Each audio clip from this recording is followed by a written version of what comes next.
जो लोग valid visa के साथ पुर्तगाल में एंट्री करते हैं और जिनके पास वैलिड वीज़ा होता ही नहीं है, दोनों का बताने लगा हूँ। So hello guys, welcome to my YouTube channel. तो जी, पुर्तगाल में आपको रेजिडेंस कार्ड चाहिए और आपका वीज़ा किसी और शेंजन कंट्री का लगा है, जर्मन, फ्रांस या किसी भी कंट्री का, और आप पुर्तगाल में आके अपना रेजिडेंस कार्ड लेना चाहते हैं। तो क्या प्रोसेस होता है और वीज़ा एक्सपायर होने के बाद क्या पुर्तगाल आपको डिपोर्ट कर देता है या फिर क्या होता है, कि एक चीज़ आपको बताने लगा। और जब आप पुर्तगाल में आ जाती हैं तो कौन सा पहला आपको पेपर ऐसा चाहिए होता है, ये मैं आपको जूम करके भी दिखाता हूँ, जिसको लीगल एंट्री बोलते हैं। ये किस टाइप के दिखते हैं पेपर और कौन कौन से डॉक्यूमेंट्स आपको चाहिए पुर्तगाल में रहने के लिए और रेजिडेंस कार्ड लेने के लिए। वीडियो को स्टार्ट करते हैं। अगर तो आपने चैनल को सब्सक्राइब करें, बेल आइकन पे प्रेस करें। इंस्टाग्राम और फेसबुक का पेज आपको डिस्क्रिप्शन में मिल जाएगा। और जब आप मुझे मैसेज करते हैं तो हाय हेलो के साथ अपना क्वेश्चन भी बताया करें। और आजकल मैं एक आध मैसेज ही अलाउ करता हूँ यार, क्योंकि मुझे सबको रिप्लाई देना होता है। तो दूसरे लोग मुझे कंप्लेन करते हैं कि सलमान आप तो रिप्लाई नहीं दे रहे हो। अब उनको क्या बताऊँ कि मैं जिसको रिप्लाई दे देता हूँ उनके क्वेश्चन ख़त्म ही नहीं होते। तो यार, आपके ज़्यादा क्वेश्चन होते हैं तो आप कंसल्टेंसी ले लिया करें। यहाँ से स्टार्ट करते हैं कि समझ लें कि आपकी जो डेस्टिनेशन है, मंजिल है, वो पुर्तगाल है। आपने पुर्तगाल में आके अपना रेजिडेंस कार्ड लेना है, लेकिन पुर्तगाल का वीज़ा लेना बिल्कुल भी आसान नहीं है। तो लोग क्या करते हैं, और सारी दुनिया मोस्टली लोग जर्मन का, फ्रांस का, चेक रिपब्लिक का, मीन के दूसरे शेंजन कंट्री का वीज़ा लेके वो पुर्तगाल में एंट्री करते हैं। तो समझ लें कि आपका भी जर्मन का, फ्रांस का वीज़ा, मतलब कि किसी भी शेंजन कंट्री का वीज़ा लग गया है और आपका वो वीज़ा वैलिड है 10 दिन का, 15 दिन का, 1 महीने का या 5 दिन का। तो आपने सिर्फ इतना करना है कि अगर आपका वीज़ा लगा है जर्मनी, फ्रांस का, तो आपने जर्मनी, फ्रांस से सिर्फ अपनी एक फ़्लाइट की टिकट बुक करनी है, वाया प्लेन, वाया ट्रेन या वाया बस, जितनी भी आपकी जेब, आपकी पॉकेट इजाज़त देती है। और आपने वो वाली अपनी टिकट, अपना बोर्डिंग पास, ट्रेन की टिकट, जिससे भी आप आए हो, मैं बार बार कह रहा हूँ, उसको आपने संभाल के रखना है तब तक जबकि आपके पुर्तगाल में बायोमेट्रिक्स नहीं हो जाते। वो आपका एक वैलिड प्रूफ होता है कि आपने पुर्तगाल में एंट्री की है।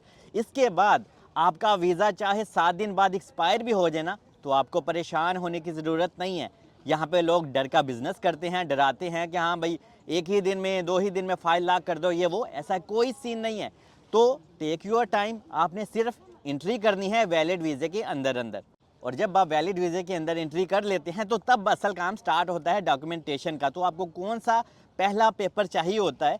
सबसे पहले आपको चाहिए होती है लीगल एंट्री। लीगल एंट्री किस टाइप की होती है? इस टाइप का लीगल एंट्री का पेपर होता है, आप देख सकते हैं। और ये आपको कहाँ से मिलता है? अगर आपने अपने लिए कोई आने से पहले या आते ही कोई होटल रिजर्वेशन की है या हॉस्टल की है, तो आप जहाँ पे सोते हैं ना, ये आपको फतूरा, ये आपको पेपर सोते सोते ही मिल जाता है। तो जिस भी होटल में या हॉस्टल में आप रहते हैं, अगर आपको वो ये पेपर नहीं देता सेम टू सेम, तो आपको वो फतूरा दे देता है। फतूरा क्या है? कि आपका बिल, वो आपको एक इनवाइस, एक रसीद दे देता है कि हाँ भाई, आप इस होटल में या इस हॉस्टल में एक रात सोए हैं। तो वो आपके दो प्रूफ बन गए। एक आपके पास आपका बोर्डिंग पास, आपकी टिकट हो गई, और दूसरा प्रूफ आपका ये लीगल एंट्री का पेपर हो गया। और ये दो प्रूफ आजकल पुर्तगाल में बहुत ज़रूरी है। जब आप अपने फिंगर देने के लिए जाएंगे, बायोमेट्रिक्स देने के लिए जाएंगे, वो आपसे ज़रूर पूछते हैं कि आपने पुर्तगाल में एंट्री कैसे की और किस तरह की। तो अभी आपके पास दो पेपर ऑलरेडी मौजूद हैं और अभी आपको अपने दूसरे डॉक्यूमेंट्स बनवाने हैं। तो आपको चाहिए आपका निफ नंबर। निफ नंबर इस टाइप का दिखता है, मैं आपको दिखा दूँ। और निफ नंबर को पुर्तगाल में हम कंट्रीब्यूटी नंबर भी बोलते हैं और फाइनेंस नंबर भी बोलते हैं। याद रहे, पेपर एक ही है, नाम अलग अलग हैं। तो इसको बनवाने के लिए पुर्तगाल में आपको दो गारंटर चाहिए होते हैं। गारंटर कहाँ से देखें, कहाँ से ढूंढें, तो लोगों को मुश्किल पेश आती है, लेकिन अगर आपको मिल जाते हैं किसी तरह से, जो कि एक मुश्किल काम है, तो ये आपका पेपर फ्री ऑफ कास्ट बन जाता है। और अगर आपको कोई बंदा नहीं मिलता, जो कि नहीं मिलता, तो आप किसी लॉयर्स का सहारा ले सकते हैं या किसी ऐसे इंसान का सहारा ले सकते हैं जो एटलीस्ट जेन्युइन हो, क्योंकि यहाँ पे लोग पैसा ले के भी कुछ अच्छा काम या आपके साथ फ्रॉड कर जाते हैं। लेकिन ये आपका निफ नंबर आराम से बन जाता है, ये कोई मुश्किल वाला सीन नहीं है। क्योंकि जब लोग न्यू न्यू आ रहे होते हैं ना, उनके माइंड में बेचारों के बहुत सारी चीज़ें आती हैं। हम जानते नहीं हैं, हम क्या करेंगे, हम कैसे बनवाएंगे। तो यहाँ पे ये सारी चीज़ें बहुत आसानी से हो जाती हैं। तो जब आपका ये निफ नंबर बन जाता है, इसके बाद आता है अगले पेपर की बारी, जिसको हम पुर्तगीज़ में सोशल सोगरांसा पपेल भी बोलते हैं, सोशल सोगरांसा नंबर भी बोलते हैं। मतलब कि ये सोशल सिक्योरिटी नंबर होता है जिसके ऊपर आपका टैक्स जाता है। और ये नंबर हर हाल में ज़रूरी है, क्योंकि हम टैक्स देते हैं तो ही हमें पुर्तगाल में पेपर्स मिलते हैं। तो जिस बंदे से आपने अपना निफ नंबर बनवाया होता है या लॉयर से, आप उसी की हेल्प लेके ये बनवा सकते हैं सोशल नंबर। या फिर अगर आपने फ्री ऑफ कास्ट बनवाना है तो social number free of cost बहुत आसानी से बन जाता है पुर्तगाल में। आपको सोशल सोगरंसा के ऑफिस में जाना होता है, अपॉइंटमेंट किसी जगह जल्दी मिल जाती है, किसी जगह आपको सुबह सुबह लाइन में जाके अपनी अपॉइंटमेंट लेनी होती है लिस्बन में। लेकिन कुछ ऑफिस ऐसे भी होते हैं आउट ऑफ लिस्बन में, जैसे कि नज़ारे हो गया, और एक दो चीज़ ऐसे है, मरीना ग्रांडे में भी आपको तकरीबन 3 से 4 दिन में मिल जाता है। अगर आप नज़ारे जाते हैं तो नज़ारे में तो आपको कभी कभी वो हैंड टू हैंड भी दे देते हैं, क्योंकि मेरे एक जानने वाले को मिला है। और मैं आपको दोनों रास्ते बता रहा हूँ कि पुर्तगाल में आपने अपने डॉक्यूमेंट्स फ्री ऑफ कास्ट कैसे बनवाने हैं और आपने लॉयर का सहारा लेके कैसे बनवानी है। तो रास्ता आप खुद ही अपने लिए सिलेक्ट और चूज़ कर सकते हैं। तो जब आपका सोशल नंबर भी बन जाता है, इसके बाद आता है आपका वर्क कॉन्ट्रैक्ट, क्योंकि आपने अपनी फाइल लॉक करनी होती है। लेकिन इससे पहले आपको अपना पुर्तगाल में जुनता बनवाना है। और ये जुनता किसको हम बोलते हैं, आसान लफ्ज़ों में प्रूफ ऑफ एड्रेस, मतलब कि जहाँ पे आप रहते हैं आपका कोई एड्रेस होना चाहिए। लेकिन जुनता के लिए आजकल लिस्बन में आपको लोगों को ठीक ठाक पैसे खिलाने पड़ते हैं। अगर कोई इंसान बहुत उसमें इंसानियत हो सकता है वो आपका 100-150 लेके आपका बनवा दे, वरना आजकल लिस्बन में जुनता बनवाने का रेट बहुत ज़्यादा है। कोई किसी इंसान से 300 लेता है, कोई 200 लेता है, जहाँ पे कोई लगे उतने में गला काट देते हैं। पुर्तगाल की एक अच्छी चीज़ क्या है कि अगर आपका एक ऑफिस में काम नहीं होता, एक जगह पे काम नहीं होता, तो आपको दूसरे जगह में जाने का, दूसरे सिटीज़ में जाने का, मतलब कि आप कहीं पे भी जाके अपना काम करवा सकते हैं। और पुर्तगाल में कोई भी काम रुकता नहीं है। तो जैसे तैसे करके भी आपने अपना जुनता बनवाया, तो अभी आता है पुर्तगाल में आपने अपनी फाइल लॉक करनी होती है। और यहाँ पे लोग बहुत ज़्यादा क्वेश्चन करते हैं कि अगर हमारे पास वर्क कॉन्ट्रैक्ट नहीं है तो क्या हम अपनी फाइल लॉक करें।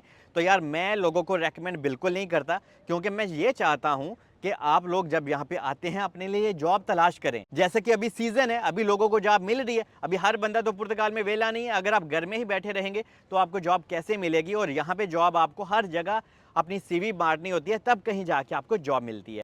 तो अगर आपके पास वर्क कॉन्ट्रैक्ट है तो जनाब आपकी सारी की सारी चीज़ें पूरी हैं, तो आप अपनी पुर्तगाल में फाइल लॉक कर सकते हैं। और अगर आपके पास अपनी पीसीसी भी है आपके होम कंट्री की, जिसको हम पुलिस क्लियर सर्टिफिकेट भी बोलते हैं, तो वो भी आप चाहें तो लगा सकते हैं। और अगर आपके पास पीसीसी नहीं है तो बिल्कुल कोई प्रॉब्लम नहीं है। लेकिन जब आप अपने 1.5 साल बाद या जब भी आपके 2 साल बाद जब भी आपके बायोमेट्रिक्स होंगे, तब आपको आपकी पीसीसी आपके होम कंट्री की, या जहां भी आपने 2-3 साल स्टे किया होगा, दुबई, सऊदीया, कतर, ओमान, जर्मनी, फ्रांस, कहाँ पे भी, तो वहाँ की पीसीसी भी आपको चाहिए होती है। लेकिन आप बनवा लें, लेकिन आप उनको दें तब ही जब वो आपसे डिमांड करें या मांगे। आपको खुद से अपनी पॉकेट से उनको पीसीसी देने की नीड नहीं है। लो पाजी, मैं फ्रांस भी रहा, मैं जर्मन भी रहा, मैं सऊदी अरब भी रहा हूँ, कुवैत भी रहा हूँ, तो ये वहाँ की पीसीसी है। अगर वो मांगे तो ही आप उनको दें। और ये सारे डॉक्यूमेंट्स बनवाते बनवाते अगर आपका वीज़ा एक्सपायर भी हो जाता है तो आपको परेशान होने की ज़रूरत नहीं है, आप बिल्कुल सेफ़ हैं। अगर कोई आपको डराता है तो आप उसको ये मेरी वीडियो दिखा सकते हो, क्योंकि पुर्तगाल में डर का बहुत ही ज़्यादा बिजनेस होता है। जिन लोगों के पास वैलिड वीज़ा होता है उनको 6 से 8 टैक्स चाहिए अपना रेजिडेंस कार्ड हासिल करने के लिए। लेकिन टाइम 1.5-2 साल ही लग जाएगा। 2 साल तो नहीं लगते, लेकिन 18 से 20 महीने आप अपने माइंड में रखें। इतनी देर में आपके बायोमेट्रिक्स की डेट आ जाती है। और जिन लोगों के पास वैलिड वीज़ा है ही नहीं है और वो पुर्तगाल में एंट्री करते हैं, तो आजकल उनके लिए घेरा बहुत तंग हो गया है। और जिन लोगों के पास वैलिड वीज़ा नहीं है तो उनको 12 से 14 टैक्स चाहिए। और उनको रेजिडेंस कार्ड मिलने में भी आजकल वो प्रॉब्लम क्रिएट करते हैं कि हाँ भाई, आप आए कहाँ से हैं, क्या आपका किसी और कंट्री में कोई असाइलम तो नहीं है। वो उनका नाम भी इसमें डाल देते हैं। लेकिन जिन लोगों के पास वैलिड वीज़ा नहीं है और उनका असाइलम नहीं है और वो पुर्तगाल में हैं, तो उनको परेशान होने की ज़रूरत बिल्कुल भी नहीं है। क्योंकि अगर आप पुर्तगाल में जेन्युइन तरीके से रहते हैं, आप यहाँ पे कोई कॉन्ट्रैक्ट बाय नहीं करते, आप लीगल यहाँ पे स्टे करते हैं और लीगल आपकी जॉब है, तो आपको कोई परेशानी का सामना नहीं करना पड़ेगा। लेकिन अगर आपके फिंगर्स किसी और कंट्री में हैं, तो आपको यहाँ पे बहुत ज़्यादा परेशानी का सामना करना पड़ सकता है। पुर्तगाल की इमिग्रेशन ने वकीलों को, एडवोकातों को, लॉयर्स को बहुत ज़्यादा आजकल अथॉरिटी दे दी है कि वो लोगों की इमिग्रेशन के हवाले से मदद करें। मदद तो नहीं मतलब कि अभी वो हमसे पैसे वगैरह चार्ज करेंगे ठीक ठाक, लेकिन आजकल ऐसा ही पुर्तगाल में हो रहा है कि उन्होंने वकीलों को काफ़ी ज़्यादा अपॉर्चुनिटी और काफ़ी ज़्यादा अथॉरिटी दे दी। और अभी मैं आपको एक दफ़ा फिर से बता दूं कि कौन कौन सी चेकलिस्ट आपको चाहिए पुर्तगाल में अपनी फाइल लॉक करने के लिए। सबसे पहले तो आपकी टिकट हो गई, बोर्डिंग पास हो गया, वो आपके पास होना चाहिए। सेकंड नंबर आपकी लीगल एंट्री जो आपको सोते सोते मिलती है। तीसरे नंबर पे आता है आपका निफ नंबर। चौथे नंबर पे आता है आपका सोशल सिक्योरिटी नंबर, जिसके ऊपर आपका टैक्स जाता है। पाँचवें नंबर पे आपका जुनता हो गया, प्रूफ ऑफ एड्रेस। छठे नंबर पे होगा आपका वर्क कॉन्ट्रैक्ट। और सातवें नंबर पे हो गया पीसीसी। अगर आपके पास है तो ठीक है, नहीं है तो भी आपको कोई परेशानी का सामना नहीं। और आठवें नंबर पे आपको अपनी फाइल लॉक करनी है और इसके बाद आपको कुछ नहीं करना, सिर्फ आपको अपने लिए टैक्सेस वगैरह पे करने हैं, जितनी भी रिक्वायरमेंट है, आपको लीगल जॉब करनी है, आपको कोई इलीगल काम नहीं करना। और जब आपकी बायोमेट्रिक्स की डेट आएगी वो आप उठाएंगे और अपने फिंगर देने के लिए जाएंगे, तो उसके बाद आप अपना पुर्तगाल में रेजिडेंस कार्ड हासिल कर सकते हैं। तो ये सारे के सारे डॉक्यूमेंट्स मैंने आपको बता दिया कि ये सारे डॉक्यूमेंट्स आपको पुर्तगाल में चाहिए होते हैं। और अगर यहाँ पे किसी इंसान का कोई जानने वाला नहीं होता तो यार आप थोड़ी सी रिसर्च किया करो, कोई ऐसा ऑथेंटिक बंदा देखो जो आपका ये काम करे और आपसे फ्रॉड ना करे, क्योंकि यहाँ पे बात पैसों की नहीं है। पैसे आप जितने चाहे लें, लेकिन पैसा लेके भी काम ना हो तो ये गलत चीज़ होती है। तो पुर्तगाल में आने से पहले आपको ये भी पता होना चाहिए कि यहाँ की लाइफ आसान नहीं है। तो इस वजह से जो लोग इस हकीकत को मान के पुर्तगाल में आएंगे, सिर्फ वही कामयाब होंगे। दुआओं में याद रखें। अल्लाह हाफिज़।